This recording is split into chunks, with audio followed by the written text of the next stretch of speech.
هتكلم في الفيديو ده عن يانيك فريرا المدرب بتاع الزمالك، وحابب اقول كذا فكرة. اولا عن تقييم المدرب اللي المفروض بيشتغل بيه في الملعب، لان الكاتشانة وانت واقف على الخط دي حاجة لو تعلمون عظيمة. يعني الموضوع مش سهل خالص ان انت تقدر تربط ما بين الخطوط وتشوف الناس ازاي بيقدروا يتحركوا في الملعب، التوازن اللي بيحصل ما بين الوينج مع الباك مع الربط اللعيب اللي في نص الملعب ما بينهم عشان يخلقوا مثلثات ويقدروا يطلعوا بالكورة. الكلام ده مش سهل اي حد يقراه في الملعب، وخصوصا لو انت بتختار نوعية لعيبة بتكسل او ما بتقدرش تعمل لك المهام اللي انت طالبها منها او اللي المفروض مركزها طالبها منها. ده الطبيعي بتاعها، وبالذات لو انت بتكون بتلاعب ناس في اماكن غير اماكنها.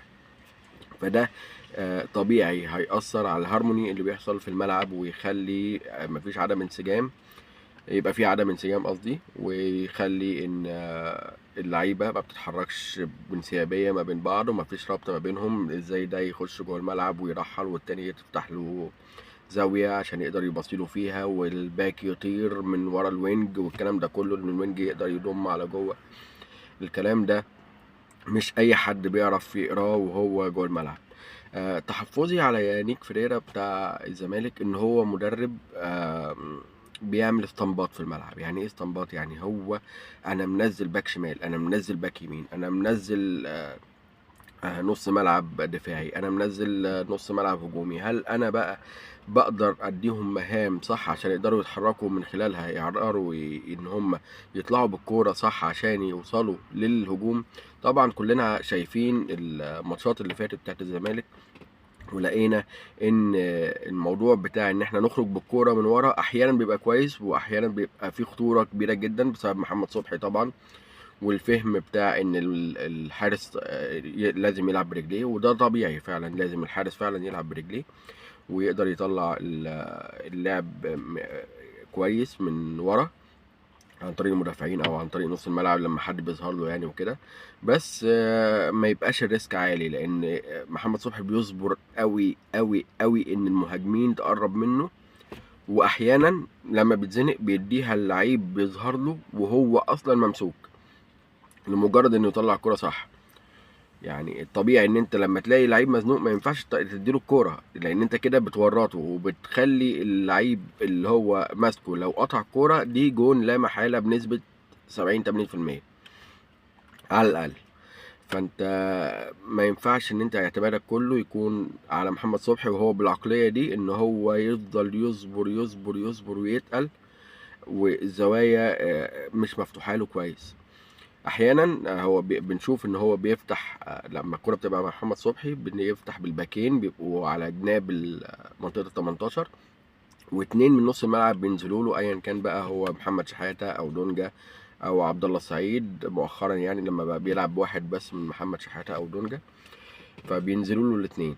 الكرة لو راحت لأي حد من محمد صبحي طلعت على حد في نص الملعب غير عبد الله السعيد بنسبة كبيرة تبقى توريطة.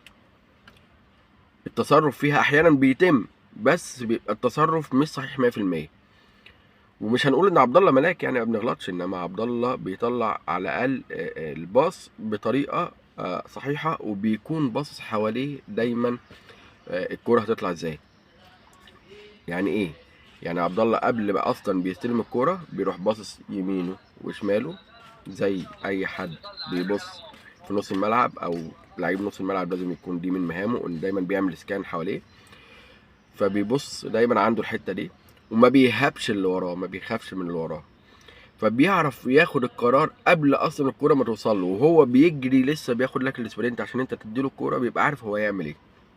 عكس محمد شحاته ودونجا لما بينزلوا بتبقى هستلم والكوره مش هتتقطع مني، ده اكتر حاجه هو بيبقى مركز فيها، لما بيبقاش عارف هو هياخد قرار ازاي يطلع الكوره اللي بعد ما يستلمها، فبيبقى سايب نفسه لسياق اللعب. اللعيب اللي هو ماسكني هيهاجم عليا من ناحيه اليمين، انا هدي فنت يمين واطلع انا شمال عشان انا اعرف اطلع بالكوره. هو جاي عليا من الشمال، انا هدي فنت شمال وهطلع من اليمين. طب اللعيب جاي من ظهري، انا هحجز عليها وهقف وكده، يا اما هدي لاقرب واحد من اللعيبه اللي هم فاتحين لي الباكات اللي ورا، سرد باكين جنب منطقه ال 18، عشان انا كده كده بوشي، فمش هلف بيها، مش هعرف الف بيها لان مش شايف المدافع او اللعيب اللي وسط الملعب اللي ماسكني وماسكني كويس ولا لا، فما مش هعمل ريسك باص وهمشي كده. فطبعا دي بتبقى اللعبه دي مقريه جدا، واللاعب او اللعيبه بتبقى قريت يعني قرت اللعبه، ما قدرتش انت تنفذ كلامك ان انت تطلع باللعب صح. فترجع الكوره تاني وتلف وترجع، طالما رجعت للمدافع يديها تاني لمحمد صبحي، يبقى محمد صبحي ما يضطر ان هو ما يكررش نفس اللعبه، يضطر يطلع بيها على الباك. احيانا كتير بتطلع منه في الاوت لما بيلعبها، واحيانا بتطلع منه صح. طب الباك نفسه اول ما بتجيله دايما الباك بيبقى فاتح على الخط قريب من خط نص الملعب، فطبيعي المنطقه ديت لازم هتلاقي لعيب نص ملعب قريب منك. فانت مش هيبقى قدامك غير حلين، يا اما هتريحها بدماغك مثلا خوان الفينا، او الناحيه التانيه شيكو بانزا، فانت هتريحها بدماغك ليه، او هتاخدها بصدرك مثلا وتستلم وتروح بيها على نص الملعب. هل احنا بقى عندنا القدره في الباكين بتوعنا ان هم يقدروا ان هم يستلموا بدل ما يروحوا على نص الملعب، يروحوا بوشهم على اللعيب 1 تو 1 ويعدوا منه واحد على واحد، زي ما كنا زمان بنشوف معانا كباك يمين حازم امام الصغير، يستلم ويروح هو ويعمل شغل الباك. يعني يا بخته اللي كان بيلعب يعني الوينج اللي بيلعب وراه حازم امام، وهو يفتح نص ملعب، يعني يخش نص الملعب ويسيب الخط الحازم. حازم بيقوم بلعب الباك والوينج في نفس الوقت. لو عملت ربط معاه صح هيخلي شكلك حلو قوي انت كوينج، وهيطلع باللعب صح جدا، وهيروح بالكوره ويقدر يعمل خطوره هو بنفسه. هل احنا عندنا بقى الباكين دلوقتي اللي يقدروا يعملوا الكلام ده؟ لا طبعا. فبيستلم وبيلعب الكرة السهلة، فانت برضو لما باكين بيطلع عليهم الكرة بالطريقة دي برضو بيعطلوا لك اللعب، عشان ما بيعملوش ريسك باص، او ما بيعملوش حاجة فيها ريسك، بيعملوا اللي معروف والطبيعي اللي هو يعني الباص العادي خالص، اللي هو هشوف حد هستلم، حد قرب مني ولا لا، ما حدش قرب مني، فهبتدي ان انا اقرب من الوينج اديها له في رجله. والوينج طبعا بيبقى ممسوك مثلا من الباك اللي هو ماسكه، سواء السيرد باك او الباك اللي هو ناحيته في الترحيل يعني. فطبيعي بتديها للباك ويا ريت انت كمان بعد ما بتديها له وانت بتتحرك عشان تستلم منه تاني، او تقدر تعمل معاه 1 2 وتروحوا انتوا الاثنين بوشكم على اثنين مدافعين وتقدروا تخلصوا منهم واحد بالحرفنه والتاني بالتحرك. لا، بيلعبوها ويفضلوا واقفين في مكانهم، وما بيبقى التكمله بتاعت الفرد التاني بتاع نص الملعب كمان بتبقى قليله معاهم، فما يقدروش يعملوا مثلثات او وان تو هات على المدافعين. فطبعا اللعب بيبقى مقري كويس جدا من نص الملعب والمدافعين، خصوصا لو هم عاملين ميدل بلوك، ويعني ولا هم عاملين هاي بلوك ولا هم عاملين لو بلوك. فالميدل بلوك دايما بيوقفك ويخليك محجمك وانت ما تقدرش تعمل اي حاجه معاه، فتفضل تدور الكوره يمين شمال يمين شمال يمين شمال. عشان كده احنا ما بيظهر لناش اي خطوره الا في الحلول الفرديه، اللي هي مثلا عن طريق اخوان الفينا او شيكو بانزا اللي بيحاول لغايه دلوقتي يعمل الشغل الفردي، بس طريقته في الشغل الفردي مش ماشيه مع الدوري المصري. هو بيعتمد في الاساس، شيكو بانزا ده عايز يرقص في مساحه، هو مش من نوع اللعيب اللي هو هيلففك حوالين نفسك وهو بيرقصك ويروح معدي من جنب رجلك ويديها لك كوبري والكلام ده. لا، كل الوقفه بتاعته انت هتلاحظ ان هو دايما واقف وجها لوجه مع المدافع، اكن في تحدي، الاتنين باصين مبرقين لبعض، ويبتدي هو باص على رجله ويبتدي اللي هو يعمل نفسه هياخد الفنت على اليمين ويروح عاملها بسرعه على الشمال. انت لو عملت كده هي اتقرت اصلا من المدافعين كلهم. انت لو عملت كده اوريدي، طب انت هنعتمد ان انت عديت من مدافع. المدافع بقى لما بيلاقيك انت جاي في تحدي معاه، هو اوريدي بياخد الطبع بتاع انا هاجي عليك بقوه. انما المدافع اللي انت بيبقى عارف ان انت هتعدي منه حرفنه بيبقى عامل حسابه بسبب كتر ان هو عامل حسابه، يعني هو عامل حسابه ان انت هترقص يمين فبيروح يقفل لك اليمين، فانت لو انت حريف هتروح رايح له على الشمال، هيتثبت اللحظه اللي انت عملت فيها الكلام ده هو بقى في ظهرك خلاص. انما شيكو بنزا بيروح عامل الفنت وبتحدي مع المدافع في قوه، لان هو بيعتمد في لعبه على القوه، فبياخد الكوره على الناحيه التانية ويبتدي يهاجم بيها المساحه، يبتدي المدافع ما يسيبوش لانه قاري اللعبه، عارف ان هو هيعمل كده ويروح على دي على طول، فيروح ما يسيبوش يفضل مكمل معاه. فعشان كده شيكو بنزا على طول بنشوف ان هو شكله مش حلو في الترقيص.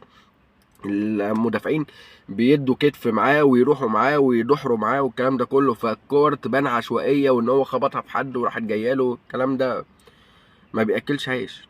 فشيكو بنزا عايز مساحه. انا شايف ان شيكو بنزا في لقطه الهدف اللي جابه في مودرن سبورت، اللي جابه في محمد ابو جبل، ده افضل مكان انا شايف بالامكانيات بتاعته مع اللاعب الدوري المصري والمدافعين اللي بيدافعوا عليه. افضل مكان ليه ان هو يلعب تحت المهاجم زي ما كنا بنلاعب بالظبط اوباما. هو واحد بيقدر هو قوي وسريع وبسطه فيها اخطاء. طبعا مش هنقدر نقول ان هو ما عندوش اخطاء، بس الريسك باص اللي هو ممكن يعمله داخل نص الملعب، وان هو يقدر يهجم على المساحه لان هو سريع وهو طويل كمان، يقدر يلعب بالهيد كويس. وهو لما تقربه من الفينا او بزيرة زي ما هو عايز يعني نقول عليه، هيبتدوا يعملوا دويتو كويس جدا مع بعض، بحكم اللغه وبحكم ان هم الاثنين عايزين يثبتوا نفسهم وبحكم ان هم اتفرج على الجون ده وهتفهم انا ليه بقول كده. هيبقى عندهم الاثنين الجرأة بتاع ان احنا نحاول نغلط وعادي مفيش مشكله نحاول تاني، عكس اللعيب المصري في سن الجبن. انا لو غلطت الجماهير هتزوم عليا ومحدش هيصبر عليا، فانا هلعب المضمون. دول عندهم الجزء بتاع انا العب الريسك شويه ما عنديش مشكله، فلما هيقربوا مع بعض هيعملوا لك يعني نقطه كويسه جدا في الربط. هتقول لي طب ما هو كده الوينج الشمال مش هيبقى عندي حد. هقول لك ان كده كده احنا خسرانين اصلا فكره الباك الشمال، لان الباك الشمال عندنا مش بيعمل حاجه، ولا هو الباك اليمين يا دوب بيستلموا وبيطلعوا على نص الملعب، عشان كده شكلهم مش كويس. احنا ليه ما نستغلش اصلا بنتايج يبقى هو الوينج الشمال؟ هو اصلا كان وينج شمال ولما لعبها السنه اللي فاتت في كذا ماتش كان كويس. ليه ما نلعبش بفتوح ورا؟ على الاقل فتوح هيطلع بالكوره، ممكن يبقى عنده شويه ريسك عن بنتايج ان هو ما يلعبش الكوره السهله وهو باك شمال مش وهو نص ملعب، فيقدر يطلع الكوره صح ويقدر يعمل مثلث مع الفرد اللي هيميل عليه اللي هو غالبا ناحيه الشمال بيبقى عبد الله السعيد. فيبقى الناحيه دي فيها اتنين حريفه وواحد جراي. وكمان شيكو بنزا بيبقى طالما هتحطه في النص تحت المهاجم هو وعداء الدباغ مثلا، لو هما الاتنين اللي هيلعبوا دايما هتحجم السرد باكات ان هي تطلع وتقابل، هتبقى خايفه ان هي تتضرب في ظهرها لان الاتنين دولت صراع، فبدل ما يوقفوا لهم اتنين هيوقفوا لهم تلاته. ده طبيعي جدا، فنص الملعب عندهم هيقل، هتقدر تطلع بسهوله جدا عن طريق الجبهه دي عن طريق فتوح وعبد الله السعيد، وان انت دايما تبقى مطير بنتايج. ولما لان بطبيعه الباكات عندنا ما بيفتحوش على الخط، فانت محتاج باكين ما بيكملوش قوي لان انت معتمد ان الوينجين هم اللي فاتحين الخط وبيستلموا الكره وبيعملوا كل حاجه تمام. فانت الوينج عندك يبقى بنتايج بيعرف يعمل الكره دي كويس وبيقدر يخش جوه، لو الباك مثلا ظهر له ولا حاجه ولا طلع على الخط مثلا فتوح بيقدر يخش شويه وبيقدر يكمل في ال 18 وممكن يعمل لك خطوره زي الجون اللي عمله او جابه في الاهلي قبل كده، ان هو يقدر يخش ال 18 والكلام ده. وكمان شوطه كويسه وطويل يعني ورشيق يعني ومش بطيء ومش كسول، وهتبقى ضمنت ان الجبهه دي اتقفلت ضبه ومفتاح سواء دفاعيا وهجوميا بقت معقوله جدا، ولعبت بالشكل اللي انت اللي المفروض يعمل لك كثافه هجوميه وخطوره. وانا شايف ان ناصر ماهر هو كويس جدا، بس زي ما بنقول لعيب مزاجنجي يعني، فعشان كده بقترح ان يعني شيكو بنزا هو اللي يلعب تحت المهاجم.